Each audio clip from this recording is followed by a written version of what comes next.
እግዚአብሔር ተዘይረዲካ ተዘይደጊፍካስ ንማዓልቲ ክትሪኦ ኣይትክእልኒ እግዚአብሔር ጸጋ ብዝሕልና እንዳበለት ከተጸልየና ጸኒሕ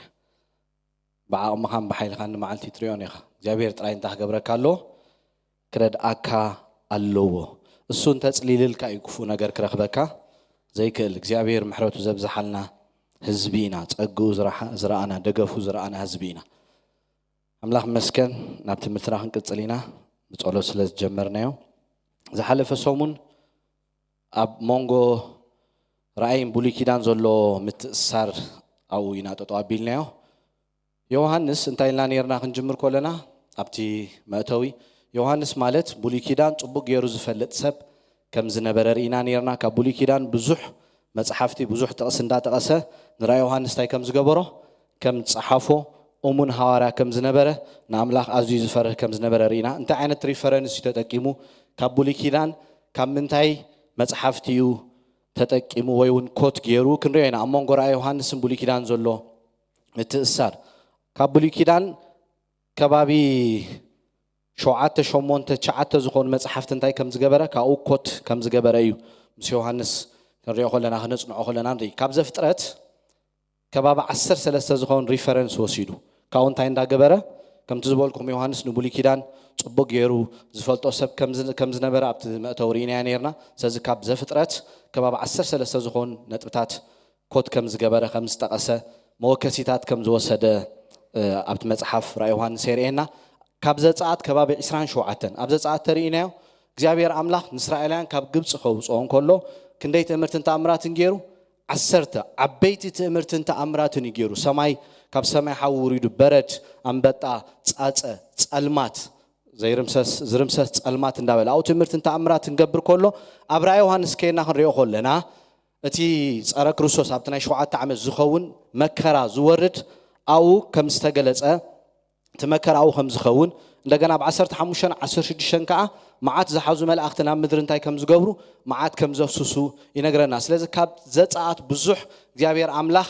ንግብጻውያን ቆጥዖን ከሎ ብዙሕ ዓይነት ነገራት ከም ዝገበረ ካብኡ ከም ዝወሰደ የርኤና ካብ ዘዳግሙን ከባቢ 10 ዝኾን መወከሲታት ወሲዱ መዝሙር ዳዊት ከባቢ 43 ካብ ኢሳያስ ዝበዝሐ ሪፈረንስ ዝወሰዶ ካብ ምንታይ ካብ ኢሳያስ እዩ ሓዲስ ሰማይ ሓድሽ ምድሪ ከም ዝኾነ ኣብ ኢሳያስ ጽቡቕ ገይሩ ነጊርና ኣሎ ናብቲ ኣዳምን ሔዋንን ዝነበርዎ ናኡ ጎይታ ኢየሱስ ክርስቶስ ከም ዝመለሰና ኣብቲ ናይ 1000 ዓመት ኣው ምስ ጎይታ እንታይ ከም ንገብር ከም ንገዝእ ይነግረና ስለዚ ከባቢ 79 ዝኾን መወከሲታት ወሲዱ ካብ ኤርምያስ 22 ካብ ሕዝቅኤል 43 ኣብቲ ዘፍጥረት ኣብቲ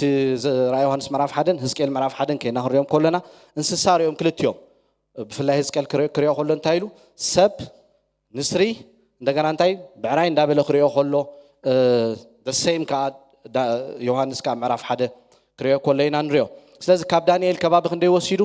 53 ሪፈረንስ actually ነጊረኩም ነይረ ምሽ ክንዛራረብ ከለና ኣብቲ መጀመርያ ራእይ ዮሐንስ ጽቡቕ ጌርና ክንርድኦ እንተደሊና ናብ ምንታይ ክንምለስ ኣለና ናብ ዳንኤል ክንምለስ ኣለና ማስት ናይ ግድን ዳንኤል ዝጀመሮ ነገር ዮሐንስ ታይ ገይርዎ ቀጽኢልዎ ብፍላይ ኣብ ምዕራፍ 7 ዝራእዮ ካብ ባሕሪ 4 ነፍሳት እንስሳ ክወጹር እዩ ዳንኤል ኣብ ምዕራፍ 7 ዝቐጸሎ ዮሐንስ ኣብ ምዕራፍ 13 ከይና the same ሓደ እንስሳ ኣብ ባሕሪ ክወጽእ ተጸረ ክርስቶስ ካብ ባሕሪ ክወጽእ ከሎ ሪዎ የል ካብ የል ክንደይ ከም ዝወሰደ 8 ካብ አሞጽ 9 ካብ ዘካርያስ 15 ዝኾን መወከሲታት ወሲዱ ቃላት ጥቅስ ከይና ክንሪኦ ከለና ኣብ ዘካርያስ 12:10 እንታይ ይብለና ከምቲ ሓደ ውሉድ ዝበኺሉ ከምቲ በኽሪ መሪር ሓዘን ዝሓዝኑሉ ኣምሪሮም ክሓዝኑሉ እዮም ብለና ጎይታ ኢየሱስ ክርስቶስ ድሕሪ እቲ ናይ 7 ዓመት መከራ ኣብ ኣንበላይ ፈረስ ተወጢሑ ከም ዝመጽእ መጽሓፍ ቅዱስ ይነግረና እዩ ተወጢሑ ክመጽእ ከሎ እቶም ዝወግእዎ ሰባት ግልጽዮም ክርእይዎ ቶም ሰቀልዎ ማለት ቶም ሸንከርዎ ብዘሎ ህዝብ ዓለም እንታይ ክኸውን ግልጽ ክርእዮ ሰባት ሽዑ እንታይ ክኾኑ እዮም ገሊኣቶም ክጣዓሱ እዮም ዳስዋይ መጽሓፍ ቅዱስ ዝነግረና ዝረኺብናዮ ዘለና ዕድል ንሕና ቀሊል ኣይኮነን ኣጽኒዕና ክንሕዞ እዩ መጽሓፍ ቅዱስ ዝነግረና ነዚ ዕድል እዚ ኣብ ደገ ወንጌል ነጊርናዮም ሸለ ዝብልዎ ብዙሓት እዮም ደሰይሙን ከምኡ ዝኾኑ ኣለዉ ክመጽእ ከሎ እንታይ ክኾኒ ክገሃድ ከሎ ዝሓዝኑ ኣለዉ ክርእይዎ እዮም ከዓ ግን ሰከንድ ቻንስ ካልኣይ ዕድል ኣይረኽቡን እዮም ኣብ አሞጽ 3:13-14:13 ስም እግዚአብሔር አምላኽ ሰራዊት 9 ግዜ እንታይ ኮይኑሎ ተጠቂሱሎ ዮሐንስ ንእግዚአብሔር ክሪኦ ከሎ ኣብቲ ዙፋን ከም ዝራአዮ ኣብቲ ምዕራፍ ሓደ ነገርና ብዝጠቕስታት ኩሉ ክንሪኦ እንከሊና ኣብ ዮሃንስ ደጋጊሙ ኣብቲ ዙፋን ቶም ሽማግለታትን ቶም ኣርባዕተ እንስሳን ነቲ ኣብቲ ዙፋን ዝነበረ እንታይ ይገብሩሉ ነይሮም ቅዱስ ቅዱስ እንዳበሉ 24 ሰዓት የምልኽዎን ይሰግዱሉን ከም ዝነበሩ ኢሳያስ ቀዳማይን ዳሕራይን ኣብ ዮሃንስ ከይና ክንሪኦ ከለና ኣብ ምዕራፍ ሓደ ብፍላይ ኣብቲ 9 ክዛረብ ከሎ ኣነ ኣልፋን ኦሜጋን ዘለኹ ዝነበርኩ እንታይ ዝመጽእ ኢሉ ንዮሃንስ ታክገብረሉ ከሎ ክግለጸሉ ከሎ ንሪኦ ኣብ ዘፍጥረት 2:9-3:22 እውን ከይና ክንሪኦ ከለና ኦም ህይወት ኣዳምን ሔዋንን ቅድሚ ሓጢያት ምግባሮም እግዚአብሔር ኣምላኽ ኣብ ኤደን ገነት ክልተኦም ኣቐሚጡ ከም ዝነበረ ተሓንቲ ሕማቕን ጽቡቕን ተፍልጥ ተሓንቲ ህይወት ትህብ ከም ዝኾነት ኣብ ራእይ ዮሃንስ ከይና ከዓ ነቲ ዝስዕር ካብታ ኦም ህይወት ከም ዝህቦ ትመርዓውን ትመርዓትን ንዓንዳ ቦሉ እንታይ ይገብሩ ኣለዉ ኢሉ ይጽውዑ ኣለዉ ኢሉ ይነግረና ስለዚ ኣብ ዳንኤል 9:27 ብርቱዕ ፀበባ ከም ዝኾን ዳንኤል ትንቢት ዳንኤል ምዕራፍ 9 ከይና ክንሪኦ ከለና ተን 7 ሰሙን ክርኤን ኢና ተን 7 ሰሙን ክርኤን ከሎ ኣብ ህዝቢ እስራኤል ዘጋጥም እዩ እንታይ ገይሩ እግዚአብሔር ኣምላኽ ኣርእይዎን ዮሃንስ ብፍላይ ምዕራፍ 8 ምዕራፍ 9 10 11 12 ዳንኤል ከይና ከነጽንዖ ከለና ኣብ እስራኤላውያን ዝኸውን ኣብቲ ዳሕራይ ዘመን ተን 69 ሰሙን ከም ዝፍጸማ ብድሕሮ ተሓንቲ ሰሙን ከም ተርፍ ጸረ ክርስቶስ ታይ ከም ዝኸውን ከም ዝገሃድ ብርቱዕ ፀበባ ከም ዝኸውን ተሓንቲ ሰሙን ሓንቲ መዓልቲ ናብ ሓንቲ ዓመት ትርጎም 7 ዓመት ይኸውን ኣው ብርቱዕ ፀበባ ከም ዝኸውን ተጸረ ክርስቶስ ቤተ መቅደስ ክሰርሕ ድሕሪ 3 ዓመትን ፈርቃን እስራኤላውያን ዝኣተዎ ኪዳን ታክገብሮይ ከፍርሶይ ብድሕሮ ክነቕሑ ጎይታ ኢየሱስ ክርስቶስ መጽኡ ከም ዝነበረ ክነቕሑ ምዃኖም ይነግረና ኣብቲ መሰውእ ኸይዱ ኣብቲ ናቶም ሓሰማ ክስዊ ስለዚ 7 ሰሙን ብዛዕባ እስራኤላውያን ይዛረብ ኣብ 7 ዓመት ብፍላይ ኣብ 3 ዓመትን ፈርቃን ከሳድዶም ጀመረ ገሊኣቶም ስጎድለይ ምስ በሎም እንብ ምስ በሉ ከሳድዶም ጀመረ ብዙሓት ሰባት ናብ ኣኽራን ናብ ካልእ ነገራት ታይ ከም ዝገብሩ ከም ዝሃድቡ ብዙሕ ከም ዝጸበም ፀበባ ያዕቆብ ኢሉ ገሊጹ ኣሎ ኣብ ኤርምያስ 37 ከይና ክንሪኦ ከለና 7 ዓመት ዝኸውን ዳንኤል 12:1 ኣብ መጽሓፍ ተጻሒፉ ዝተረኸበ ዘበለ ከምኡ ኢሉ ዘይተረኸበ ብዚ መጽሓፍ ዘይተጻሕፈ ናብ ሕፍረት ከም ዝኸይድ ዝተጻሕፈ ከዓ ናብ ክብረት ከም ዝኸይድ ኣብ ራእይ ዮሃንስ ከዓ ከምኡ ከም ዝኾነ ኣብቲ መጽሓፍ ዘይተጻሕፈ ብትናይ ገንሸል እንታይ ከም ዘይከውን ዘለዓለም ምስቲ ገንሸል ከም ዘይነብር ይነግረና ኢሳያስ 22 መክፈቻ ቤት ዳዊት ይብለና ኣብ 37 ከምኡ ኢሉ ገሊጹ ኣሎ እቲ መልኣኽ ዮሃንስ ከይና ክንሪኦ ከለና ብርቱዕ ዮሃንስ ብኽያት ምስ በኸየነት ማሕተም ዝፈትሖ ምስ ኣነሲ ካብቶም ሽማግለታት መጪ እንታይ ኢልዎ ነቲ ማሕተም ዝፈትሖ ናይ ይሁዳ ኣንበሳ ሱር ዳዊት እሱ ስዒር እዩ ብቑዕ ክፈትሖ ኢሉ እንታይ ከም ዝገበሮ ከም ዝተዛረቡ ኣብ ሕዝቅኤል እንሪኦ 4 እንስሳ ሕዝቅኤል ሪእዎም ሓቂም ሰማይ ምስ ተኸፈተሉ እንታይ ይርዩ ሰብ ንስሪ ብዕራይ እንደገና ከዓ ትራብዓይ ኦኬ 4 እንስሳ ሪዩ እንደገና ኣብ ራእይ ዮሃንስ ከይና ክንሪኦ ከለና ከዓ the same ከምኡ ከም ዝረኣይ ነገረና ኦፍ ኮርስ ንወንጌላት እዮም ዝውክሉ ንሳቶም ግን ሕዝቅኤል ዝረኣይ ዮሃንስ ከዓ ክሪኦ ከሎ ኢና ንሪኦ ኦኬ ኣብ ብሉይ ኪዳን ዝተወስደ መወከሲታት ቃል ወይ ሓረግ ወይ ከዓ ትራእይና ንሪኦ ዘለና ኣብ ቀዳማይ ነገስት ንባዕሉ ብዙሕ ኣብቲ ዙፋን ሓደ እንታይ ንርኢ ተቐሚጡ ነበረ ዝብል ልዕሊ 11 ግዜ ተጠቂሱሎ ኣብ ራእይ ዮሃንስ ደጋጊምና ኢና ኣብቲ ዙፋን ተቐሚጡ ብዙሕ ቶም ሽማግለታትን መላእክትን ኣላፍ ግዜ እንታይ ከም ዝገብርዎ ከም ዘምልኾን ከም ዝሰግዱሉን ሪና ኣብ ኢሳያስ ከምቲ ናብ ማሕረድ ዝኽብከብ ገንሸል ብለና ኣብ 53:7 ክንሪኦ ከለና ኣብ 5:6 ገንሸል ርዩ ዝተሓርደ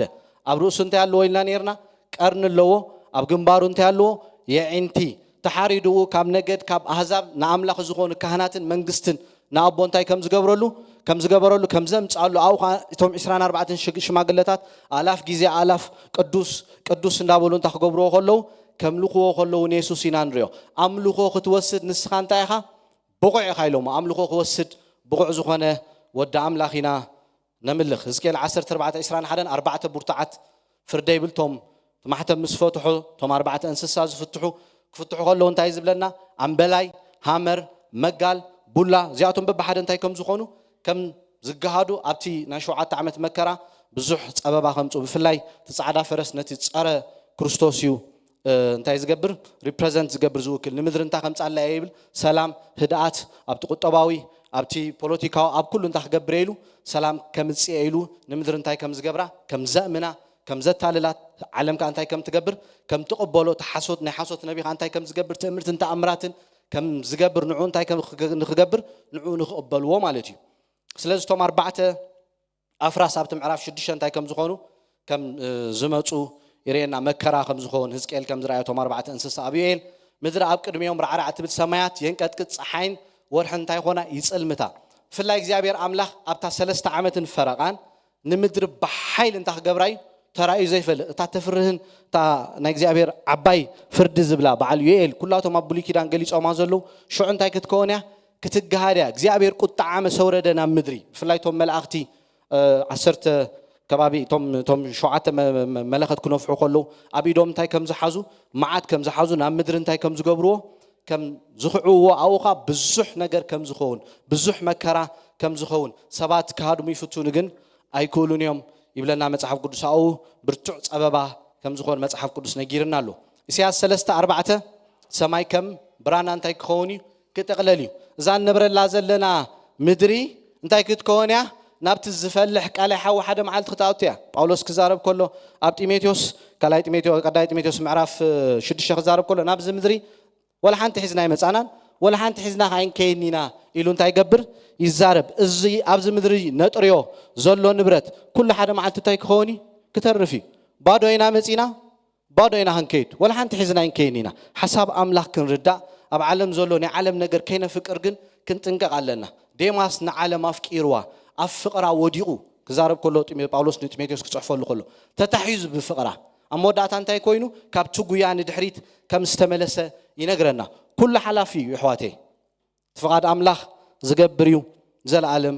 እንነብር እቲ ካብ ኩሉ ኣእምሮ ዝበልጥ ሰላም ኣምላኽ ንሓሳባትናን ንልብናን ብክርስቶስ ይሓልዎ ፎከስ ክንገብር ናብ መስቀል ናብቲ ጀማርን ደምዳምን እምነትና ዝኾነ ጎይታ ክንርኢ ሽፍት ከይንገብር ልክዕ ከምቲ ሰብ ገላትያ ናብ መስቀል ይጥሙት ነይሮም ናብ ካልእ ዝገበሩ ከምኡ ከይንገብር ክንጥንቀቕ ኣለና እዛ ምድሪ እዚኣ እንታይ እያ ሓላፊት እያ ሓደ መዓልቲ ተጠቕሊላ ናብ ቃላይ ሓዊ ክትኣቱ እያ ኣሌክሳንደር ዘ ግሬት ላስፋ ስለ ዝነበረ ክሞት ከለኹ እንታይ ኢሉ ክሞት ከለኹ ክትቀብሩኒ ከለኹም ሲ የዳወይ ካብቲ ሳንዱቕ ኣውፅዎ ኢሉ ስለምንታይ ኢሎም ምስ ሓተትዎ ብዘሎ ህዝቢ ዓለም ይፍለጥ ወላ ሓንቲ ሒዘይ ከይድን ኣለኹ ሃብታሚ ነይሩ ኩሉ ነገር ነይርዎ 360 ዝኾነ ኣንስቲ ነይረኖ ወላ ሓንቲ ተማሊኡ ይኸደን ካብዚ ምድሪ ዳትስ ዋይ ንኣንታ ክንገብር ዘለና ክንጥንቀቕ ዘለና እዚ ምድሪ እንታይ እዩ ሓላፊ እዩ ክሓልፍ እዩ ዳትስ ዋይ ዮሃንስ ዘጠንቅቐና ኣብ ዓለም ዘሎ ናይ ዓለም ነገር እንታይ ክንገብር ከም ዘይብልና ከነፍቅር ከም ዘይብልና ጎይታ ኣብ ልብና ክገዝእ ደስ ኢልዎ ባሃይልዎ ብሙሉእ ልብና ብሙሉእ ሓይልና ከነገልግሎ ምጽኣቱ እንዳተጸበና ማራናታ ዝብል ቦልድነስ ትብዓት ክህልወና ኣሎ ከምዚ ጳውሎስ ጉያይ ወደይ እምነተይ ሓልየ ሰናይ ገሊ ተጋዲለ ጽወይ እንዳክገብረ ክሰትየ እዩ ዝበሎ ልክዕ ከምኡ ዓይነት ነገር ተዳሊና ክንጸንሕ ኣለና ካብዚ ምድሪ እንማልኦ ወላ ሓደ ነገር የለን ወላ ሓደ ነገር የለን ጸላይ ከየት ኣለና ክንጥንቀቕ ኣለና ግብሪ ስጋ ብመንፈስ እንዳቀተልና ናይ ውሽጢ ሰብና በሓይል እንዳበርታዕና ምጽኣት ጎይታ እንዳተጸበና ንጎይታ ክንጽበዮ ይሕሸና ኣሕዋተይ ኢሳይያስ 2:12 እግዚአብሔር ጎይታ ሰራዊት ንኹሉ ዕቡይን ኩሩዕን ልዕል ንዝበለ ኩሉ እንታይ ክገብሮ እዩ ከዋርዶ መዓልቲ እንታይ ገይሩሎ ቆሪጹሎ እግዚአብሔር ኣምላኽ መዓልቲ መዲቡሎ ንኹሉ መወዳእታ ዝገብረሉ መዓልቲ መዲቡሎ ኩሉ ነገር እንታይ ዝኾነሉ ዝውዳእሉ ልክዕ ከም ዝተጀመሮ ዝውዳእሉ መዓልቲ እንታይ ገይሩሎ እግዚአብሔር ኣዳሊሎ ናብ በዓትታትን ኣኻውሕን ናብ ጎዳጉድ ምድሪ እንታይ ክገብሩ እዮም ከኣትወዮም ኣብቲ 7 ዓመት ብፍላይ ኣብቲ ድሕሪ 3 ዓመትን ፈረቓን ዝኸውን ብርቱዕ ጸበባ ሰባት ናብ ዝሃድሙሉ ቦታ ክሳዕ ዝስእኑ ኣብቲ ራእይ ዮሃንስ ምዕራፍ 6 ኣለና እንዳረኣናዮ ስለ ንኸይድ ኣብ ራእይ ዮሃንስ 6:15 ከምኡ ይብል ኩላቶም ነቲ ጸረ ክርስቶስን ኣብ ባቢሎን ንዓለም ዘፍቅሩ ሰባትን ሓደ መዓልቲ እግዚአብሔር እንታይ ከም ዝገብር ከም ዝቁጣዕ እግዚአብሔር ሓደ መዓልቲ መወዳእታ ከም ዝገብረሉ ጽዋእ እንታይ ከም ዝገብር ከም ዝመልእ ቃል ኣምላኽ ይነግረና ስለዚ ራእይ ከነጽንዕ ከለና ነቲ ገና ብንጹር ዘይረኣናዮን ዘይተረዳእናዮን ነገር ከም ዘይተረዳእናዮ ኸ ክንፈልጥ ኣለና ራእይ ዮሃንስ ክንትርጉም ከለና ከነጽንዕ ከለና ክንርዳእ ከለና ኣብ ገለ ኤርያ ዘይርዳእና ፖይንትስ ነጥብታት ኩሉ ይኽእል እዩ ነቲ ዘይተረዳእና ነገር ከም ዘይተረዳእና እንታይ ንግበር ንሕለፎ ዘይተረዳእና ነገር ብናትና ሓሳብ ክንትርጉም እንተፈቲና ብዙሕ ነገር ከነበላሹ ኢና ንስሓ ግን ኣታ ዳንኤል ክሳዕ ዘመን መወዳእታ ነዘን ቃላት እዚአን እንታይ ገበረን ኢልዎ ዕፀወን ነዛ መጽሓፍ እዚኣ ኸ እንታይ ገበራ ሕተማ ብዙሓት ክምርምርዋ እዮም ምስተዋዓል ድማ እናወሰኸ እንታይ ከም ዝገብር ከም ዝኸይድ ንዳንኤል እንታይ ኢልዎ ነይሩ ሕቶም ኢልዎ ነይሩ ንዮሃንስ ከዓ በንጻሩ እንታይ ኢልዎ ድማ እቲ ግዜ ቀረባ እዩ እሞ ንቃል ትንቢት እዚ መጽሓፍ እንታይ ኣይትግበሮ ኢልዎ ኣይትሕቶሞ እግዚአብሔር አምላኽ ኣብ መዝሙር ዳዊት ምዕራፍ 1 ንቃሉ ከነስተንትኖ ከነንብቦ ከነጽንዖ ምስኡ ግዜ ክንወስድ ብቃሉ ብርሃን እንዳረኸብና ሓሳብ አምላኽ ክንርዳእ ቃል አምላኽ ጥራይ ሓሳብ አምላኽ ከረዳእና ዝኽእል ኣሕዋቴ ቃል አምላኽ ከነጽንዕ ንቃል አምላኽ ግዜ ክንምጀመርና ዘመንና ክንላል ክንጅምር ኢና ደቂ ይሳኮር እንታይ ዝብሎም ዘመኖም ዘላልዩ ህዝቢዮም ነይሮም ስለዚ ነቲ ዝኸውን ነገራት ቃል እንዳንበብና እንታይ ክንገብር ኣለና ዘመንና ክንፈልጥ ጽቡቕ እዩ ኣሂዳውያን ሓደ ግዜ እግዚአብሔር አምላኽ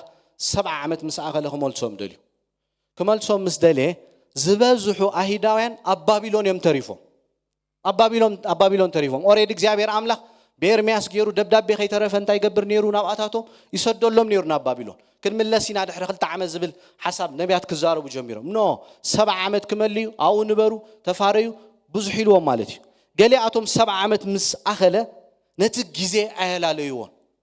ስለዚ የላለይዎም ምስ ኣምላኽ እንታይ ኮይኖም ምስ ሓሳቡ ተሳሒቶም ዘሩባቤል ምስ 50,000 ሰባት ግን ናይ ሓሳብ ኣምላኽ ናይ እግዚአብሔር መደብ እንታይ ከም ዝገበሩ ከም ዝተረዱ ልክዕ ከምቲ እግዚአብሔር ኣብ ልቡ ዝነበረ ክገብር ዝሓሰቡ ሓሳብ በዓል ዘሩባቤል እንታይ ክገብር ከሎ ክፍጽም ከሎ ኢና ንሪኦ ስለዚ ቃሉ ከነንብብ ናይ ኩላትና ሓላፍነት እዩ ኣብ ኤርምያስ 17 ነጊርና ኣሎ ለይትን መዓልትን ንቃሉ ከነስተንትን ከም እንፈርኽ መጽሓፍ ቅዱስ ይነግረና ንያሱ እንታይ ኢልዎ ኣሎ ነቲ ቃል አንብቦ ኣጽንዓዮ ምስኡ ግዜ ውሰድ ኣራዳዳእኻ ቃል ክይረካ ክልውጠካ ክጅምር ብምሕዳስ ሓሳብካ ክትልወጥ ክጅምር ኢኻ ነቲ ቃልካ እንታይ ግበሮ ምስ ተረዳእካዮ ንዑ ንበሮ ካብኡ ንየማን ንጸጋም እንታይ ትግበር ኣይትተኣለ ቀንዓካ እዩ ኣነ እንታይ ኢልዎ ንያሱ ምሳኻ ክኸውን ኢልዎ ስለዚ ብዙሕ ግዜ ሕጂ ኣብ ዘመን ትሪኦ ህዝቢ ኣምላኽ እግዚአብሔር ምሕረት ይግበረልና ምስ ቃል ኣምላኽ ንሰቦናን ግዜ ስለዘይንወስድ ሰባት ብቐሊሉ ደሲቭ ክኾኑ ሰባት ብቐሊሉ ክታለሉ ኢኻ ትርኢ ኣብ ዘመን እዚ ብቐሊል ነገር ኣብቲ መወዳእታ ዘመን ነጊርና ኣሎ ሰባት ናብ ምሁር ኣጋንንትን ስሕተት መናፍስትን ከም ዝኸዱ ጳውሎስ ንጢሞቴዎስ እቲ መንፈስ ብግሁድ ከምኡ ይብል ኣሎ ክኸድዮም ሰባት ኣብቲ መወዳእታ ዘመን እቲ ኮንሽስ እቲ ንቑሕ ዝኾነ ሰብ ምስ ቃል ኣምላኽ ምስ ኣምላኽ ጽቡቕ ሕብረት ዘለዎ ዲሰርን ገብር ክጅምር እዩ ከላሊ ክጅምር እዩ እግዚአብሔር ኣምላኽ ምስኡ ግዜ ክንወስድ ከለና ሓደ ካብቲ ዝበና እንታይ ምልላይ የዒንትና ክኸፍቶ ይጅምር ቃሉ ክርዳእና ይጅምር ዘመናት ከነላሊ ንጅምር ማለት ዘመኑ ዘላለየ ሰብ ካንታይ ዝኸውን ጥንቁቕ ይኸውን ንጎይታ ኢየሱስ ክርስቶስ ክጽበዮ ይጅምር ማለት እዩ ዘመኑ ዘየላሊ ሰብ እኳ እዩ ኣብዚ ምድሪ እንታይ ክገብር ይብል ገና እዩ እቲ ሃካይ ባርያ እንታይ ኢልዎ ተዓሻ ጎይታ ዝመጸሉ ግዜሲ ገና ኢሉ ገና እዩ ነቲ ዘመን ኣየላለዮን ድንገት እንታይ ከም ዝገበረ ጎይታ ከም ዝመጸ ይነግረና ኣምላኽ ነቲ ኣብ ቀረባ ዝኸውን ክንርዳእን ክንፈልጥን እዩ ዝደሊ ይደልየና እግዚአብሔር ኣምላኽ ቃሉ ይብና ዘሎ ካባና ክሽፍኖ ኣይኮነን ክሓብኣልና ኣይኮነን መደቡ ፍቃዱ ንኸይንርዳእ ኣይኮነን ቃሉ ይብና ቃሉ ዝሃበና እግዚአብሔር ፍቃዱን ሓሳብን ክንርዳእ ፍቃዱ እንታይ ክንገብር ከነላሊ ነዛ ዓለም እዚኣ ክንመስል ኣይደልየናን እዩ ሓሳብ ኣምላኽ ተረዲና ንሓሳቡ ክንነብር ግን ይጽበየና ዝበዛ ሓብራይ ዘሎ ምልክታት ንዝመጽእ ከም ዝፍጸም እንታይ ዝገብረና ዝምህረና ሪናዮም ነርናቶም 4 ፍልልያት ፍቶም ፊውቸሪስት እሱይና ንኣምን ንሕና ኣነ ዝርዳእኒ ማለት እዩ ራእይ ዮሃንስ ካብ ምዕራፍ 4 ክሳብ 22 ዘሎ እንታይ ዝኸውን እዩ ብስእሊ ብፊልም ይኮነን ኣምላኽ ንህዝቡ ኣርይዎ ዝፍጸም ነገር ይርይዎ ድሓር ዝኸውን ኣብቲ መወዳእታ ዘመን እዩ ስለዚ ኣብቲ መወዳእታ ዘመን ስለ ዝኸውን ክንምርምሮ ከዓ ጽቡቕ እዩ ዳንኤል እንታይ ዝብለና ኣብ ምዕራፍ 9 ቃል ኣምላኽ እንዳጽንዐ ከሎ እንዳንበበ ከሎ ኦሙሩ ተኸፊቱ 7 ዓመት ከም ዝኣኸለ ህዝቢ እስራኤል ናብ ባቢሎን ክምለስ ከም ዘሎ ኣስተውዒሉ ጽሑፋት እንዳንበበ ናይ ኤርምያስ ጽሑፋት እንዳመርመረ እንዳጽንዐ ከሎ እዩ እቲ ግዜ ከም ዝኣኸለ ዳንኤል ተረዲእዎ ምስ ተረድኦ ሽዑ እንታይ ክገብር ጀሚሩ ክጸውም ክጽሊ ገጽ ኣምላኽ ክደሊ ጀሚሩ ስለዚ ንዝመጽእ ነገር ስለ ዝኾነ እግዚአብሔር ኣምላኽ ከምቲ በቀዳይ ዝብለና ዝነበረ ፓስተር ገለገለ ሰባት ንራእይ ዮሃንስ ንፈርሆ ኢና ኣብ ባይብል ስኩል እናተማሃርና ሓንቲ ሓፍትኩም ትብል ነይራ አንተ እንታይ እዩ ሆረር ትብል ነይራ ብስእሊ ብገለ ንሪኦ ነርና ራእይ ዮሃንስ ሆረር ኢላ ሆረር ኣይኮነን እግዚአብሔር ኣምላኽ እንታይ ደሊና ዘሎ ዘመንና ከነላሊ ግዜና ከነላሊ ንዝመጽእ ተዳሊና ምጽኣቱ ፈሊጥና ድልዋት ኮይና ክንጽበዩ ንዝመጽእ ነገር ኣብ ራእይ ዮሃንስ ኣቐሚጥልና ዘሎ ሓፈሻዊ መልእኽቱ ጥራይና ክርዳእ ንኽእል እምበር ንጹር ዝፍጸመሉ ግዜን ሰዓቱን ካንታ ክንገብር ኣይንከልና ክንፈልጥ ኣይንከልና ብዙሓት ሰባት መዓልታት ሰት ገይሮም እዮም ጎይታ ኢየሱስ ክርስቶስ ብኸምዚ ኣገልገልቲ ዓበይቲ ብኸምዚ መዓልቲ ኣብ ከምዚ ሰዓት ክመጽእ ተባሂሉ ተዛሪቦም ኣዊጆም ኣብ ገለገለ ቸርቻ ስራሕ ገዲፎሞ ትገልጋሊ ኩሉ ነገር ገዲፎ ኣብ ገዙ ይጽበ ከም ዝነበረ ኣብ ብዙሓት ኣብ ዩቲዩብ ከይድኩም ክትሪእዎ ትኽእሉ ኢኹም ግን እንታይ ኣይኮነን ጎይታ ይመፀን መጽሓፍ ቅዱስ ናይ ጎይታ ኢየሱስ ክርስቶስ ምጽአት ድንገት ከም ዝኸውን ቀዳይ ተሰሎንቄ ምዕራፍ 5 ከመይ ነፍሰ ጾርስ ድንገት ቅልውላው ከም ዝሕዛ ናይ ጎይታ ኢየሱስ ክርስቶስ ምጽአት ካ ድንገት ከም ዝኸውን ሃንደበት ከም ዝገሃድ ጎይታ እዩ መጽሓፍ ቅዱስ ነግረና ስለዚ ነዚ ኢና ድልዋት ኮይና ክንጸንሕ ዘለና ግዚኡን ሰዓቱን ኣይንፈልጦን ኢና ብጀካ ኣቦ ዝፈልጦ የለን ናይ ጎይታ ኢየሱስ ክርስቶስ ምምጻእ ብዛዕባ ፀረ ክርስቶስ ብዙሕ ክንርዳእ ንኽእል ኢና ስሙ መን ከም ዝበሃል ግን ኣይነገረናን እዩ ኣብ ገለገለ ሰባት ንራ ዮሐንስ ኤክስትሪምሊ ከመጥዎ ትሪኢኻ ክንጥንቀቅ ኣለና ከምቲ በቀዳይ ዝረኣናዮ ባዕሉ መጽሓፍ ቅዱስ ራ ዮሐንስ ምስ ዳንኤል ታይ ገብረልካይ ነቲ ጽሑፋት ይተራጉመልካይ ነቲ ጽሑፍ ክትርጉመልካ ከሎ ብኡጥራ ኢኻ እንዳረኣኻ ክትከይድ ዘለካ ጥንቃቐ ስለዘድሊ ጳውሎስ ንጢሞቴዎስ ታይልዎ ነይሩ ንርእስኻ ንትምህርትኻ እንታይ ግበር ተጠንቀቕ ንርእሱ ተጠንቂቑ ንብዙሓት ታክገብር እዩ ናብ ጥቕንዑ መንገዲ ክመርሖም እዩ ንርእሱ ተዘይተጠንቂቑ ግን ንብዙሓት ናብ ስሕተት ክኣቱ ስለዝኽእል ተጠንቀቕ ኢሉ እንታክገብሮ ከሎ ክመኽሮ ከሎ ኣብ ቀዳይ ጢሞቴዎስ ምዕራፍ 4 መጽሓፍ ቅዱስ ይነግረና ስሙ መን ከም ዝበሃል ከዓ ከምቲ ስለዘይነግረና ጥንቃቐ ክንገብር ኣለና ሉተርን ካልቪንን ሓደ ግዜ እንታይ ገይሮም ኦፍ ኮርስ ሉተር ሎየር ነይሩ ድሓር ኣብቲ ዝነበሮ ዓዲ እግዚኣብሔር ነታ ምድሪ ብዙሕ ነገር ብቁጥዑ ክገልጽ ምስ ጀመረ ሓደ ነገር እንታይ ኢሉ ተዛሪቡ ኣነ ካብዚ ቁጥዓ ዝተውፂኻኒ ከገልግለካ እየ ዝብል ሓሳብ ከምፅእ ጀሚሩ እግዚአብሔር ኣምላኽካ ረዲእዎ ብድሕሩ እንታይ ኮይኑ ሞንክ ኮይኑ ባድሬ ኮይኑ ማለት እዩ ስለዚ ኣው እንዳምሃሮ ከሎ ቴዎሎጂ ጽኒዕ እንዳምሃሮ ከሎ ክርዶ ይካልን መጽሓፍ ቅዱስ ሓደ መዓልቲ ግን ጻድቕ ብእምነት እዩ ዝነብር ነገር እንታይ ከም ዝተረዶ ኣብ ታሪክ ናይ ቤተ ክርስቲያን ይነግረና ስለዚ ነቲ ዝነበረ ናይ ካቶሊክ ስርዓት ኣዝዩ ጸሊእዎ ስለ ዝነበረ ትካይዳት ሲስተም ኣው ዝነሽዑ ዝነበረ ሕግታት ኣዝዩ ሰባት መጽሓፍ ቅዱስ ንኽሕዙ ክልከሉ ነይሮም ምድሓን ብክርስቶስ ጥራይ ዘይኮነ ብኻልእ ዋላ ብሴንትስ ብቅዱሳን ክትድሕን ትኽእል ኢኻ ዝብል ነገራት ኣብታ ማሕበር ኣትዩ ስለ ዝነበረ ኣብታ ናይ ካቶሊክ ስለዚ ነቲ ሲስተም ጸሊእዎ ስለ ዝነበረ ነዚ 1260 ዓመተ ምህረት እንታይ ኢሉ ተርጉምዎ ፀረ ክርስቶስ እቲ ጳጳስ እዩ ብምባል እንታይ ከም ዝገበሮ ከም ዝተርጎሞ ኦፍ ኮርስ ኣብ 800 AD ድሕሪ ልደተ ክርስቶስ ኡርባን ዘ ሰከንድ ዝበሃል ሰብኣይ ቬካር ዝብል ሓድሽ ሓሳብ ኣምፅዩ እቲ ፖፕ ንክርስቶስ ታይ ገይርዎ እዩ ተኪይዎ እዩ ሪፕሬዘንት ገይርዎ እዩ ኦኬ ንዑ ምስራኤ ተሓሳብ ከም መሲሎ ክብል ይልኸውን ይኽእል እዩ ግን ካልቪን ከዓ እቲ ጳጳስ ብፀረ ክርስቶስ ታይ ከም ዝኸውን ከም ዝሰዓር ኢሉ ተርጊሞ እዚ 1260 ዓመተ ምህረት ግን ብዛዕባ እቲ ፀረ ክርስቶስ ይዛረብ ምስ ኣይዳን ኪዳን ምስ ኣቶ ድሕሪ 3 ዓመትን ፈረቓን ነቲ ኪዳን እንታይ ከም ዝገብሮ ከም ዘፍርሶ እዩ ኣው ዝዛረብ ስለዚ እንትርጉሞ ከለና ጥንቃቐ ከለና እዩ ኪኔዎት ጽሑፍ ከይተሓስቡ ኢልና ኣሎ ጳውሎስ ኣብ ዘዳግም እንታይ ኢልና ኣሎ እቲ ስውር ነገር ዘበለ ናይ እግዚአብሔር ኣምላኽና እዩ ኩሉ ቃል ዝሕግዚ ምእንቲ ክንገብር እቲ ግሉጽ ንዘለዓለም ንዓና ንመንን ንደቅናን ዝተገለጸ ግን ኣሎ ክንምርምሮ ከነጽንዖ መርሚርና ሓሳብ ኣምላኽ ንኽንርዳእ ግን እግዚአብሔር ዝፈቀደልና ኣሎ ዘይተገለጸ ግን ናትና ኣይኮነን ናይ ኣምላኽ እዩ ንኣምላኽ በእምሮና ክንበጽሖ ይንክእል ኢና ጳውሎስ ክዛረብ ከሎ ወዳጀ መዓሙቕ በኣሰር ኣሰሪ ኮታ ዘይብጻሕ መንገዱ ንመንፈስ ኣምላኽ ምኽሪ ዝቦ ጥበብ ዝቦ ምስትውዓል ዝቦ ወላ ሓደ የለን ስለዚ ነቲ ዝተገለጸልና ንዕኡ ብጥንቃቐ ተመርሚርና ግን ናይ ጎይታና ምጽኣት ክንጽበ ድልዋት ክንከውን ግን ቃል ኣምላኽ ይነግረና ስለዚ ስነ መለኮት ኣብ ሰለስተ ይኽፈል ሕጂ ሓደ ሓሳብ ኢና ክንርኢ እቲ ሓደ ስነ መለኮት ሲስተማቲክ ቴዎሎጂ ንብሎ ኣተኩሩ ኣብ ምጽናዕ ኮይኑ ብስርዓትን ብተርታን ተመዓራሪ ኩሉ ኣብ መጽሓፍ ቅዱስ ዘሎ ትምህርታት ብዛዕባ ኣምላኽን ኩሉ ዝገበሮን ይምህረና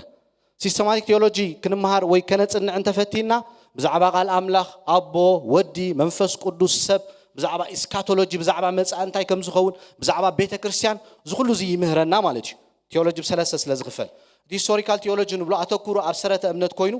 ብዛዕባ ኦርቶዶክስ ወይ ከዓ መናፍቃን ቤተ ክርስቲያን ካብ ምጅማር ኣትሒዙ ክሳብ ሕጂ ይምህረና ቸርች ሂስትሪ ዝሓለፈ ቤተ ክርስቲያን ዝኸደቶ ዝኩሉ መንገዲ ክንርዳእ ተደሊና ናብ ምንታይ ክንመጽእ ኣለና ናብ ሂስቶሪካል ቴዎሎጂ ከይድና ከነጽንዕ ኣለና ሕጂ ንሪኦ ግን ኣነ እንታይ ኣደልየ ዘለኹ ቢብሊካል ቴዎሎጂ ኢና ክንርኢ ራ ዮሐንስን ምስ ዳንኤልን መሪፅና ኣለና ነፍሲ ወከፍ ምዕራፍ ነፍሲ ወከፍ ጠቕሲ ክንሪኦ ኢና ኣተኩሩ ንኩሉ መጽሓፍ ቅዱስ ወይ ከዓ ንሓደ መጽሓፍ ኮይኑ እቲ ቢብሊካል ቴዎሎጂ ብዛዕባ ትጽሓፍን ብዛዕባ ኣምላኽን እንታይ ኢሉ ምሂሩ ይገልጸልና ዳትስ ዋይ ዮሐንስ ክንጅምር ከለና ጸሓፊ እዩ ስለምንታይ ጽሒፍዎ ኣበይ ነይሩ ክጽሕፎ ከሎ ቶም ዝቕበልዎ ዝነበሩ ነቲ ደብዳቤ ቶም ሰባት ኣበይ ነይሮም ዝብል ሓሳብ ኣብቲ መእተዊ ሪኢና ነርና ንኣብነት ዮሐንስ ብዛዕባ መለኮታውነት ኢየሱስ ክርስቶስ ምሂሩሎ ቃል በመጀመሪያ ነበረ ቃል አብ አምላክ ነበረ ቃሉን አምላክ ነበረ ኩሉ እንታይ ከም ዝኾነ ብኡ ከም ዝኾነ ብዘይ ብኡ ናብ ዝምድሪ ወላ ሓደ ነገር ከም ዘይ መጽ ከም ዘይ ተፈጠረ ናይ ጎይታና ኢየሱስ ክርስቶስ መለኮታውነት እንታይ ከም ዝገበረ ሰብ ጥራይ ዘይኮነ ፈጣሪ ምዃኑ በዮሐንስ ገይሩ እንታይ ከም ዝገበረ ነቶም ኣብ ሽዑ ዝነበሩ ሰባት ደብዳቤ ከም ጻሐፈሎም ኣብቲ ወንጌል ዮሐንስ ይነግረና ኤፌሶን ከይና ከነጽንዕካ ተሪኢና ብዛዕባ ምንታይ ይነግረና ኣካሉ ምዃናታ ማሕበርካ ይገልጸልና ስለዚ ንምንታይ ይኾም ኢለ ብምዕራፍ ብጥቕሲ እንዳራና ክንከይድ ስለ ዘለና እንታይና ንምሃር ዘለና ሕጂ ቢብሊካል ቴዎሎጂና ንምሃር ዘለና ተሓሳብ ናይ ራእይ ዮሐንስ ከመይ ከም ዝኾነ ብስእሊ ክንርአና መጀመርያ ጎይታና ኢየሱስ ክርስቶስ ብ5 BC ኣብ ኢየሩሳሌም እንታይ ከም ዝኾነ ከም ዝተወለደ ይነግረና ኣብ 33 ዓመቱ ከዓ ከም ዝተሰቀለ መስቀል ከም ዝሞተ ንሓይሉ ሞት ሲዕሩ እንታይ ከም ዝኾነ ከም ዝተንሰ ቤተክርስቲያን ሽዑ እንታይ ከም ዝኾነት ከም ዝተወለደት ይነግረና ግብረ ሐዋርያት ከይና ክንሪኦ ከለና ታ በሐዋርያት ጀመረት ቤተክርስቲያን ዳዓቤት ዳሰፍሐት ክትከይድ ኮላ ናብ ኩሉ ዓለም ኣብ ሰማርያ ኣብ ይሁዳ ክሳዕ ወሰን ምድሪ መሳኽር ክትኮኑ ኢኹም ዝበሎም ቦም ገይሩ ናብ ኩሉ ቦታ እንታይ ከም ዝገበረ ንወንጌል ከም ዘስፍሖ ክሳዕ ሕጂ ዘመን ቤተክርስቲያን ንብሎ ብድሕሮ እንታይ ክኸውን እዩ እቲ ምንጣቅ ክኸውን እዩ ቶም ዘለና ኣብ ኣያራት ንጎይታ እንታይ ከም ንገብሮ ከም ንቕበሎ ቶም ዝመፁ ኻ ጎይታ ክመጽእ ከሎም ሶም ኣብ ኣያራት ኣብ ተሰሎንቄ ምዕራፍ 4 ነጊርና ኣሎ ተነጢቕና ኩሉ ነገር ብቕጽበት ዓይኒ ከም ዝኸውን መጽሓፍ ቅዱስ ይነግረና ስለዚ ተነጢቕና ኣብቲ ናይ 7 ዓመት መከራ ከም ዘየለና እዩ መጽሓፍ ቅዱስ ዝነግረና ኣብቲ 7 ዓመት ዝኸውን 7 ማሕተም ክፍታሕ እዩ 7 መለኸት ክንፋሕ እዩ 7 ማሕተም ምስተነፍሐ ክንሪኦ ኢና 7 ነጎዳ ኣብ ምዕራፍ ራእይ ዮሐንስ ምዕራፍ 10 ክዛረብ ከሎ ሓደ ብርቱዕ መልአኽ እንታይ ከም ዝገበረ ዮሐንስ ከም ዝረአየ ብድሕሩ ቀስተ ደበና ከም ዝነበሮ ከም ፀሓይ ዝደምቕ ዓይነት መልአኽ ከም ዝነበረ ኣብቲ ምዕራፍ 10 ነጊርና ኣሎ ካብኡ እንታይ ከም ዝወፅእ ከም አንበሳ እዩ ዝጓዝም ካብቲ እሱ ዝዛረቦ ዝነበረ ከዓ ነጎዳታት ብሓይሊ ይወፅእ ከም ዝነበረ ፍርዲ ከም ዝኸውን ዮሐንስ ኣብቲ ምዕራፍ 10 ርእይዎ ኣሎ ብድሕሩ 7 መዓት ከም ዝኸውን ኣብቲ ምዕራፍ 15 ነገረና ብድሕሩ ጎይታ ኢየሱስ ክርስቶስ ኣብ ራእይ ዮሐንስ ምዕራፍ 16 ኣብቲ ኣርማ ጊድዮን ዞም እዘን ሕጂ ዘለዋ ዓለማት ጸረ ክርስቶስ ነተን ኣብ ዳንኤል 7 እንደገና ኣብ 13 ነጊርና ኣሎ 17 ነጊርና ኣሎ ኣብ ራእይ ዮሐንስ ኣው ክነግረና ከሎ እንታይ 10 ቅርኒ ከም ዝረአየ ተን ሰለስተ ክስበራ ተሓንቲ ከም ትወፅእ ትጸረ ክርስቶስ ንኢየሩሳሌም ንብዙሓት እንታይ ከም ዝገብር ኣታሊሉ ንኢየሩሳሌም ክወግእ ከም ዝመጽእ ንጎይታ እንታይ ከም ዝገብርዎ ከም ዝዋግእዎ መጽሓፍ ቅዱስ ይነግረና ብቃል ኣፉ ብሰይፉ እንታይ ከም ዝገብሮም ከም ዝብትኖም ይነግረና ካልኣይ ምጽኣቱ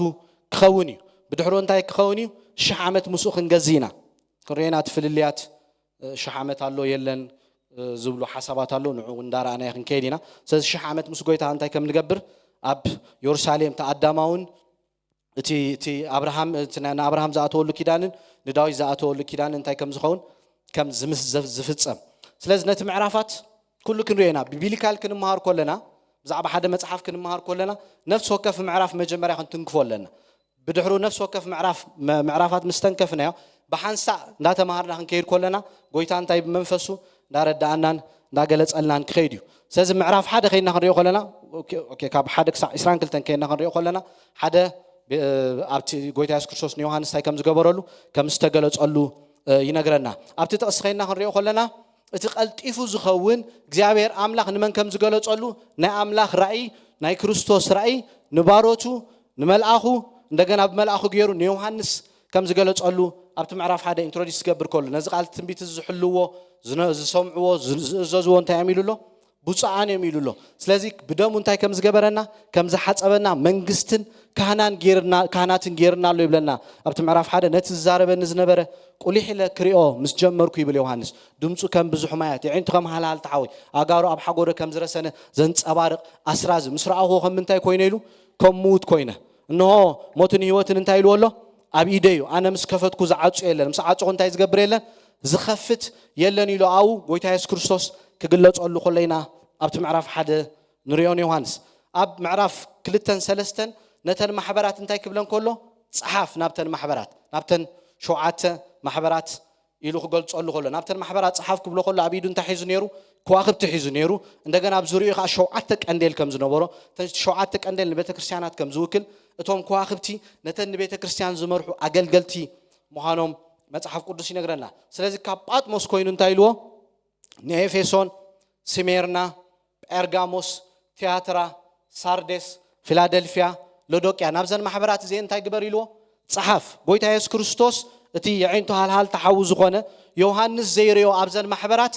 ጎይታ ግን ይርዮ ስለ ዝነበረ ንዮሐንስ ታክገብረሉ ከሎ ክገልጸሉ ከሎ ናይተን ማሕበራት ድኻመንን እንደገና ብርትዕንን ክነቕፈን ከሎ ክንእደን ከሎ እቲ የዒንቱ ሃልሃልታ ኣብ ምዕራፍ ሓደ ገሊፅዎ ዘሎ ጎይታ ኢየሱስ ክርስቶስ ንኹሉ ይዝሪ ነፍሲ ወከፍካ በብዝገበሮ ዓስብለዎ ኣብ ኢዱ ክህብ እዩ ካብ ጎይታ ዝስወር ወላ ሓደ ነገር የለን ኣብዚ ምድሪ ኣብ ዕብራውያን 4 ጋህ ዝበልና ኢና ዝተገለጽና ኢና ኢልና ኣሎ ኩላተን ዘን ማሕበራት እዚአን የለዋን ታዘላ ስሜርና ኢዝሚር ተባሂላ ኣላ ኩላተን እንታይ ኮይነን ከምዛ ዓነዋ ከምዘ የለዋ ኣብዚ ሕጂ ሞደርን ደይ ቱርኪ ንብሎ ዘለና ቦታን ዝርከባ ስለዚ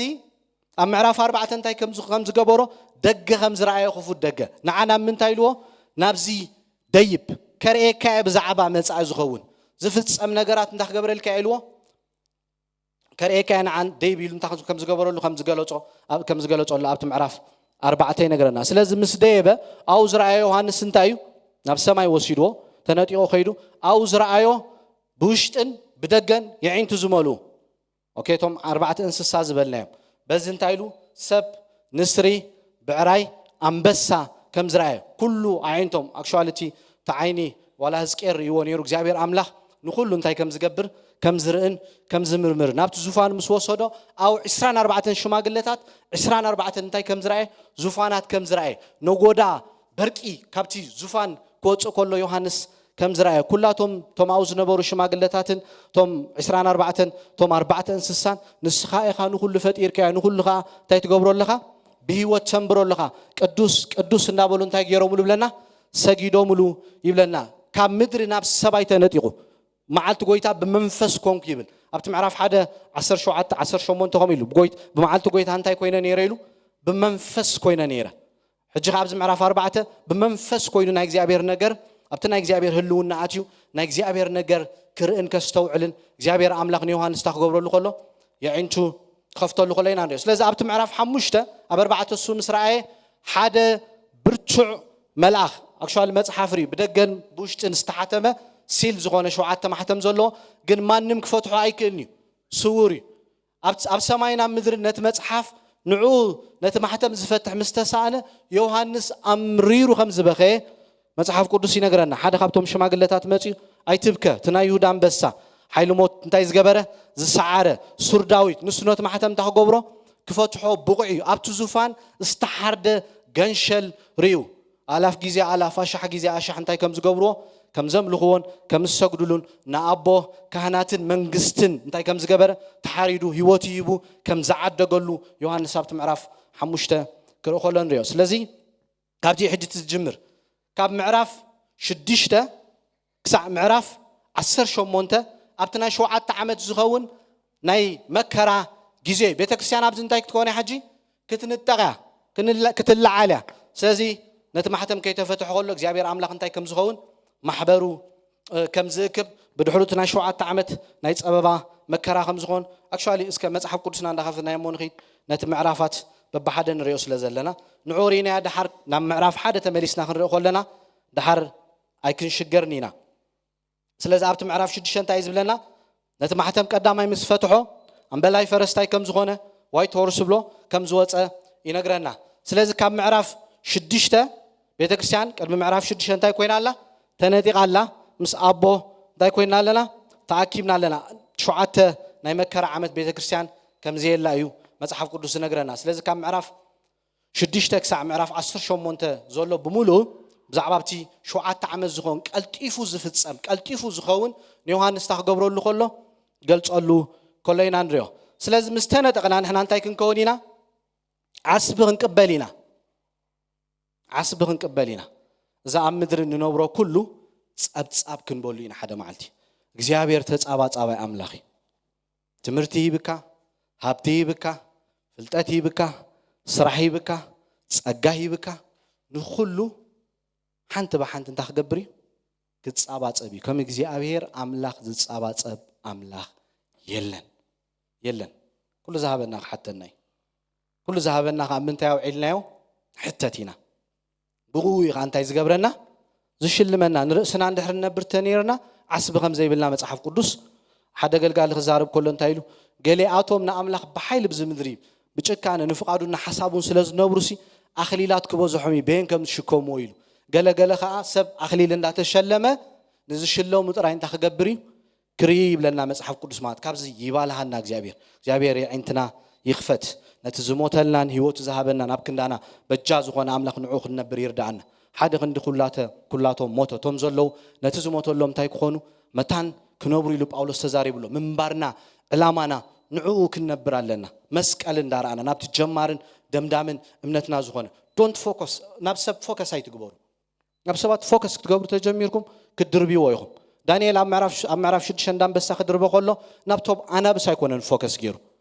ናብ ጎይታ እዩ ነቲ ፀዋዓና ጎይታ ንዑ ፎከስ ንዑ እሱ ይዝሓተና ሰባት ይሓትና ነም ጽባሕ ንጎ ኦፍ ኮርስ ኩላትና መንበር ፍርድ ኾፍ ክንብሊና ነፍስ ወከፍና ክንሕተቲና ግን ንዑ እንዳርኣና እንታ ክንገብር ኣለና እንጎይ ኣለና ናብቲ ጀማሪ ደምዳሚ እምነትና ዝኾነ ስለዚ ምንጣቕ ምስ ኮነ ትንሳኤን ፍርድን ዓስብን ንቅዱሳን ክኸውን ኦኬ መጽሓፍ ቅዱስ ከይና ንራእዮ ትምንጣቕ ነቲ ሓሳባት እንዳርኣና ከይና ትንሳኤን ፍርድን ዓስብን ዝብል ኣብ ቀዳማይ ቆሮንቶስ ምዕራፍ 3:10 ንራእዮ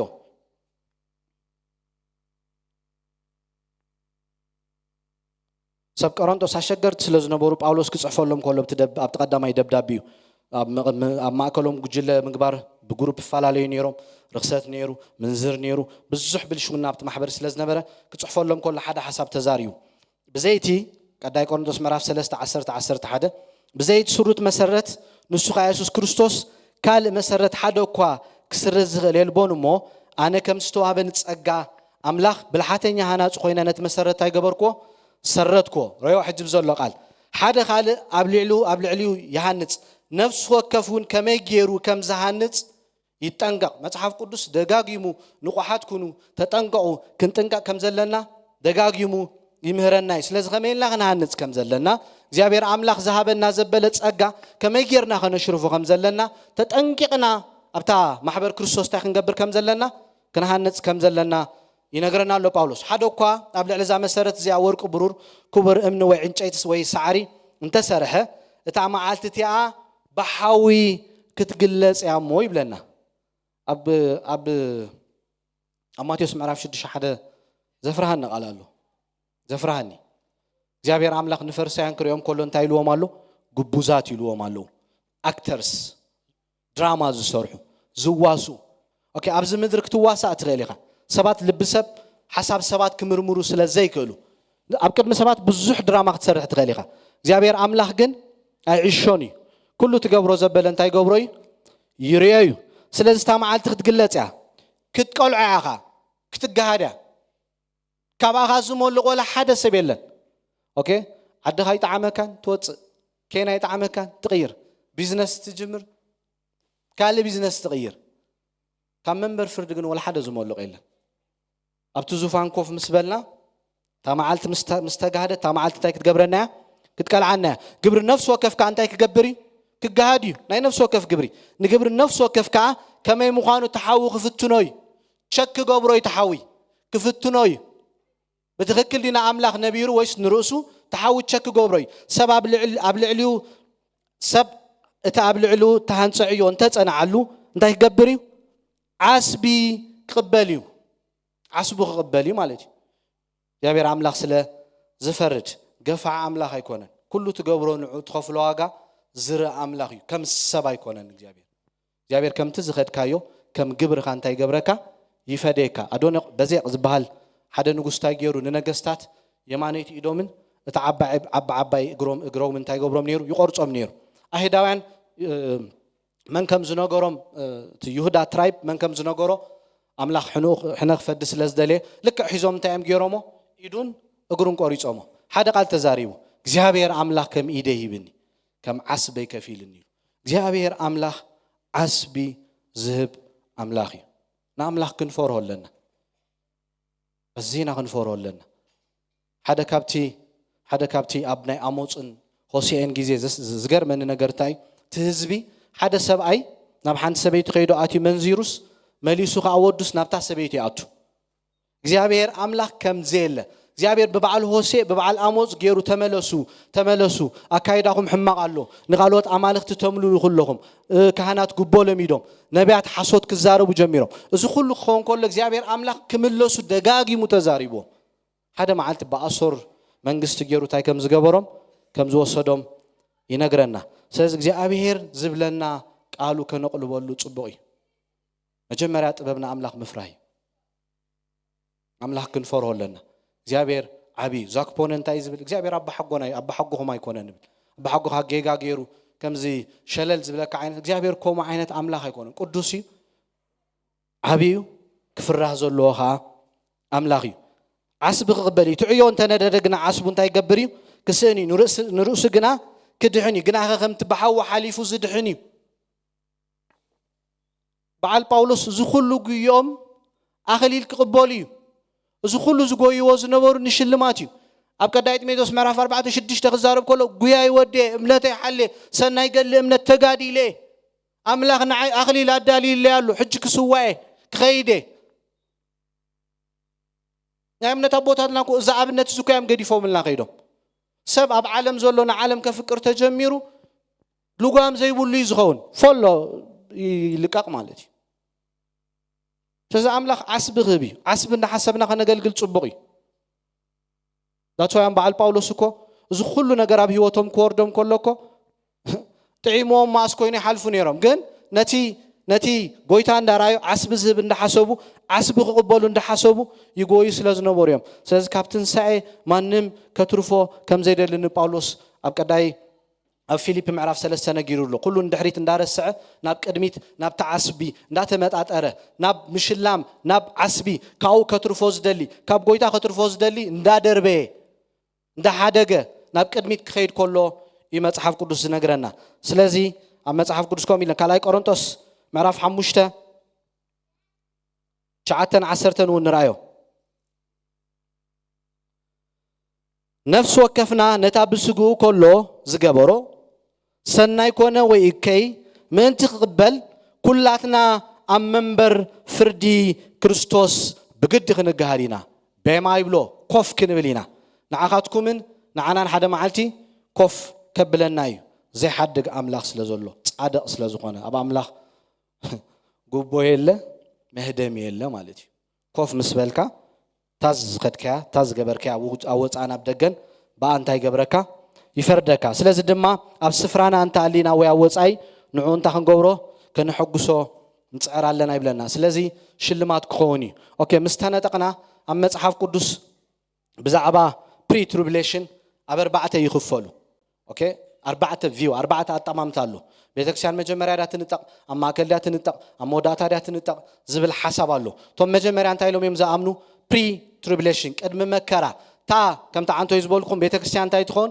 ጸረ ክርስቶስ ቅድሚ ምግሃዱ እቲ ሓንቲ ዓመት ሓንቲ ሰሙን ኢልዋ ዘሎ ዳንኤል ቅድሚ ምፍጻማ ቤተክርስቲያን እንታይ ከም ትኸውን ከም ትንጠቕ ዞም ፕሪ ትሪቡሌሽን ይኣምኑ እቶም ሚድ ትሪቡሌሽን ጸረ ክርስቶስ ኣብ ምድር ምስተጋሃደ 3 ዓመትን ፈረቓን ንዓለም ምስ ሰበኻ ኩሉ ነገር ክዕርም ጀመረ እስራኤልን ፍልስጤምን ነገራት ተዓሪቑ መቅደስ مسرح لهم ناهدايان دحر 3 ዓመት ፈረቃን حسማ مسوى ኣብቲ ቤተ መቅደሶም እንታይ ኮስ ኢተፋንስ ከም ዝገበሮ ኣብ ዳንኤል ምዕራፍ 8 ተኸይና ክንሪኦ ከለና ብድሕሩ ነቲ ኺዳ እንታይ ክገብሮይ ከፍሩሰይ ብድሕሩ ያ ቤተ ክርስቲያን ትንጠቂሎም ያአምኑን ይምህሩን እቶም ሳልሳይ ፖስት ትሪቡሌሽን ቤተ ክርስቲያን በተመከራና 7 ዓመት ተሐልፍያ ጎይታ ክጋሃድ ኮላ እንታይ ትኾን ኣብ ኣየራት ንጎይታ ተቀበሎ ኢሎም ያአምኑ ማለት እዩ ቶም ራብዓይካ ፓርሻል ወይ ካ ክፍላው ትሪቡሌሽን ዚያቶም ታይሎም የም ዘአምኑ ድልዋትን ንቁሓትን ዝኾኑ ክርስቲያን ጥራም ቅድሚ 7 ዓመት ቅድሚ መከራ ተነጢቆም ዝኸዱ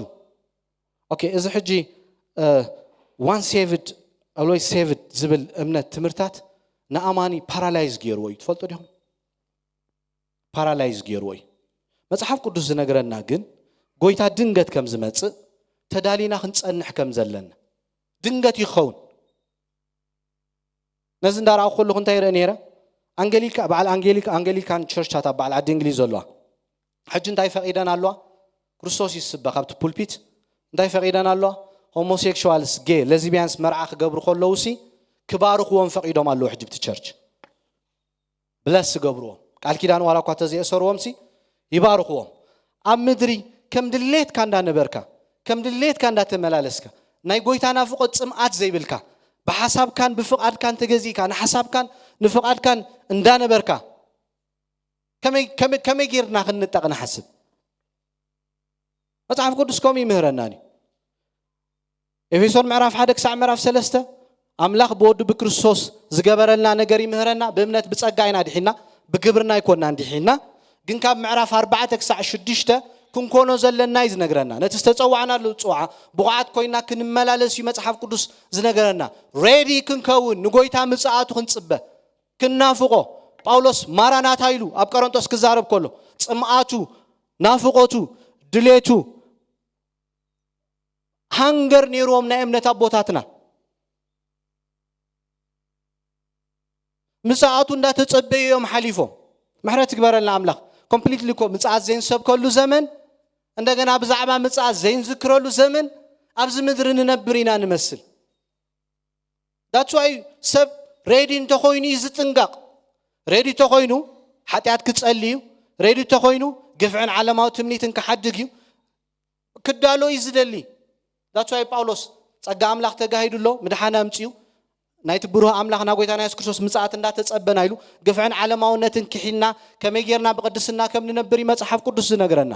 ማራናታ ክንብል ክንዳሎ ተዳሊና ክንጸንሕ ካርናል ሰባት ክተርፍዮም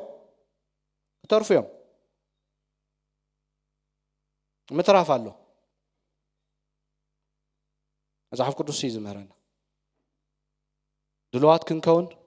ክንጽበዮ مصاعته خنافق لبنا تتحيز له محرات እንዳገበርና ذات شيء كويس سيطان كحزك زدل مالتي ብዙሕ ነገር ክፍትነካ ይመጽ ከተርፈካ ስለዝደሊ ስለዚህ አበርባዕተ ይخفሉ አነ ዝርዳእንቲ ፓርሻሊ ድልዋት ዝኾኑ ካብ ዝምድር እንታይ ከም ዝገብሩ ንጎይታ ኣብ ኣየራት ከም ዝቕበልዎ ክንጽልይና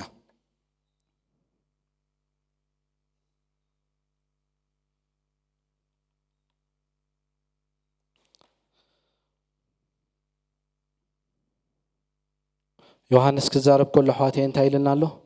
بمصاعته خين حفرسي بو كنبر كم زلنا نجيرنا دلوات كنكون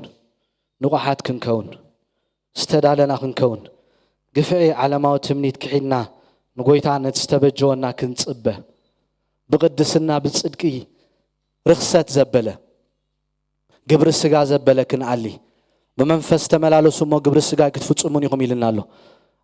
أبتنت زموتنا جمار إمنتنا زغون قويتا نعو كنتصبه مصاعتو እንዳተጸበና እንዳናፈቅና نعو كنتصبه እግዚአብሔር ክረዳና نصلي حواتي يعني تكفتلين ولا እግዚአብሔር አቦ ረዳና በጎይታ በኢየሱስ ክርስቶስ ናዝራዊ በሁሉ ነገር ድልዋት ክንከውን ደግፈና የዓይንትና ክፈት በሽም ኢየሱስ ክርስቶስ ናዝራዊ እግዚአብሔር ሐሳባትና ሽፍት ዝገበረ ዘበለ ይበተን ስጋና ብዝገሩ ሐሳባትና ሽፍት ዝገብር በሐላፍ ነገር ኃይልናን ጉልበትናን ክንብ ዝገብር ዘበለ ይበተን በጎይታ በኢየሱስ ክርስቶስ ምጽአትካ ክናፍቅ ማራናታ ክንብል ክትረዳና ንጸልለና ምጽአትካ ንናፍቅ ወልድ ክንከውን ረዳና በጎይታ በኢየሱስ ክርስቶስ ርክሰት ክንፍንፍን ዓመጻ ክንጸልብ በጎይታ በኢየሱስ ክርስቶስ ናዝራዊ ደገፍካን ረድኤትካን ኣብ ልዕለና ይኹን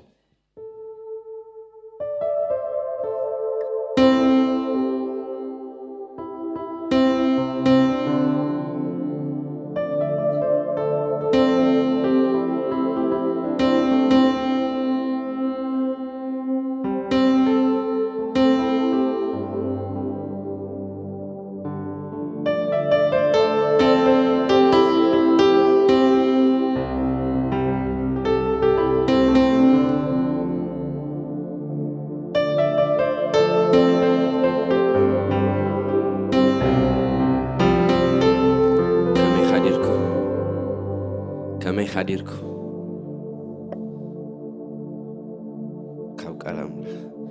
مزمور داوود ميزان 18 كاب حدث كاب 4 እግዚአብሔር ሰናዩሞ ምህረቱን ዘላለም ይነብር ይሞ አመስግኖ ምህረቱን ዘላለም ከም ዝነብር እስራኤል ይበል ምህረቱን ዘላለም ከም ዝነብር ቤት አሮን ይበል ምህረቱን ዘላለም ከም ዝነብር ንቶም ንእግዚአብሔር ዝፈርხო ይበሉ እጅም ሳይኮይና ከነመልኺና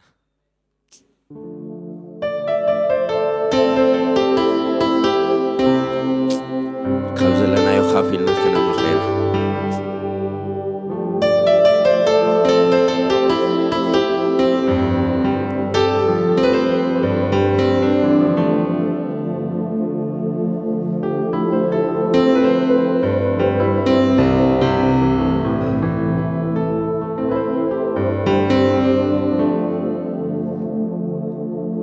አቤት ምሕረት የበዛለት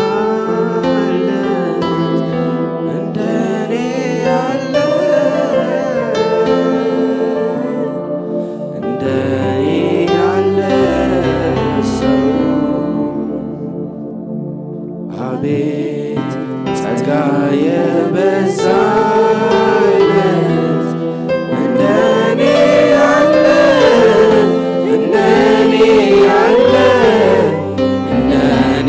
ያለ ሰው አቤት ምሕረት የበዛለት እንደኔ ያለ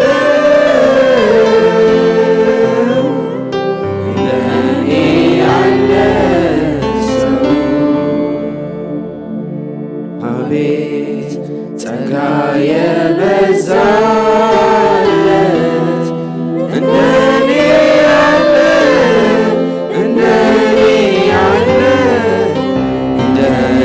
ያለ ሰው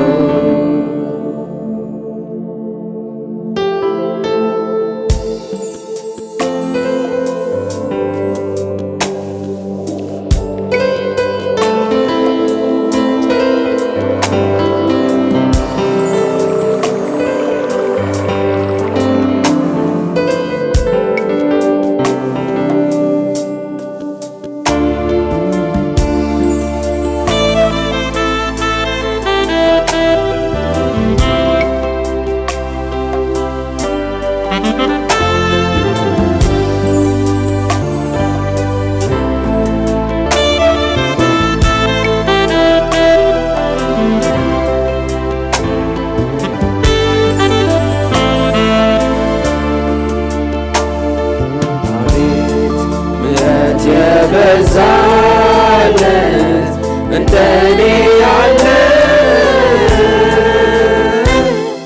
እንደኔ ያለ ሰው አቤት ጸጋ የበዛለት እንደኔ ያለ ሰው አቤት ምሕረት የበዛለት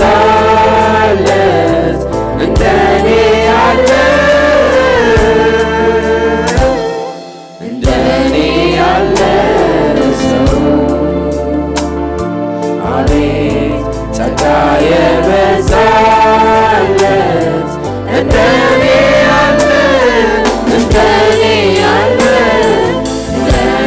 ያለ ሰው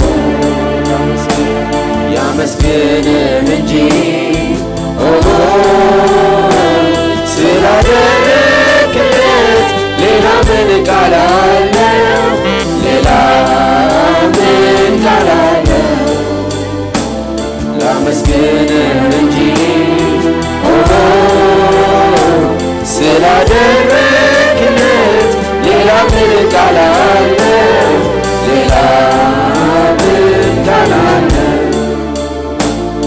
ሁሌ በልቤ እኔ የምመኘው አንተን ማመስገን ስምህን ማክበር ዓይኔ በርቶልኝ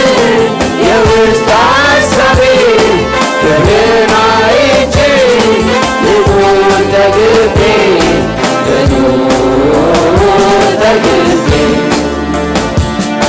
ሁሌ በልቤ እኔ የምመኘው አንተን ማመስገን ስምህን ማክበር ዓይኔ በርቶልኝ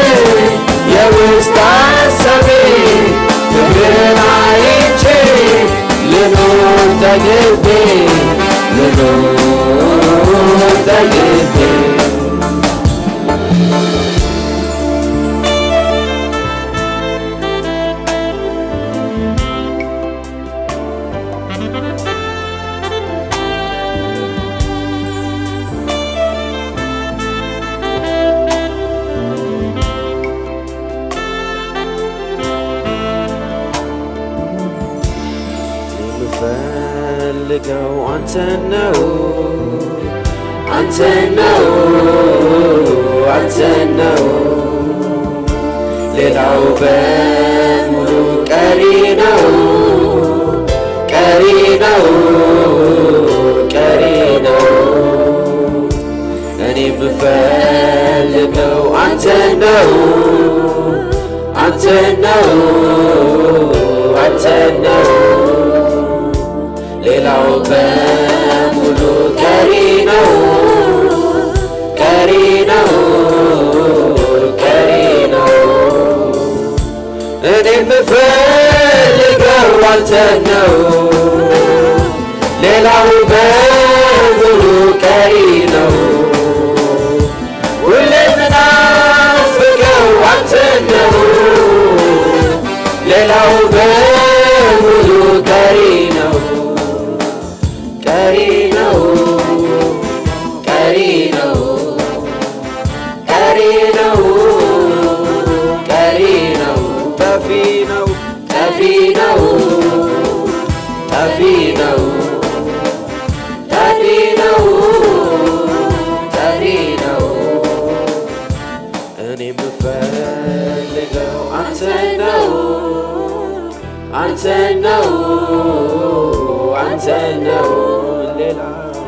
ሌላው በሙሉ ቀሪ ነው ቀሪ ነው ቀሪ ነው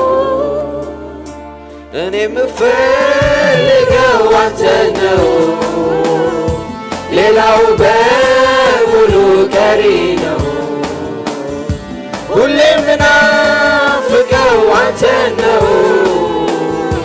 ሌላው በሙሉ ቀሪ ነው እኔ ምፈልገው አንተን ነው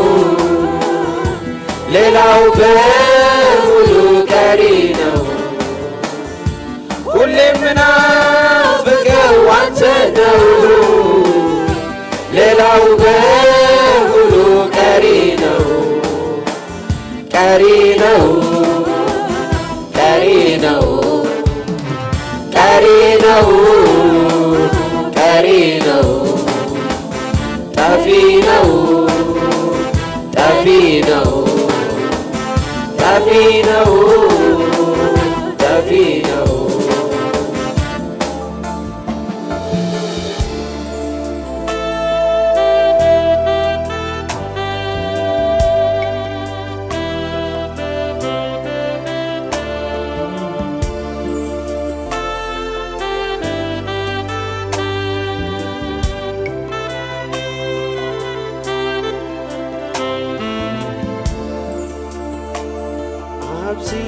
ክፉ ዘመን ጎይታ ንዓኻ ከብብ እዝዩ ትድሌተይ ንፍኻ ክህጎስ በዓይ ንስንበት ኩሉ ተረፍ ዓመታተይ ንዓኻ ይኹነለይ እህበካ ጎይታ ኢየሱስ ኣብዚ ክፉ ዘመን ጎይታ ንዓኻ ከኽብር እዝዩ ትድሌተይ ልብኻ ክህጎስ በዓይ ንስነተይ ኩሉ ተረፍ ዓመታተይ ንዓኻ ይኹነለይ እህበካ ጎይታ ኢየሱስ እንካ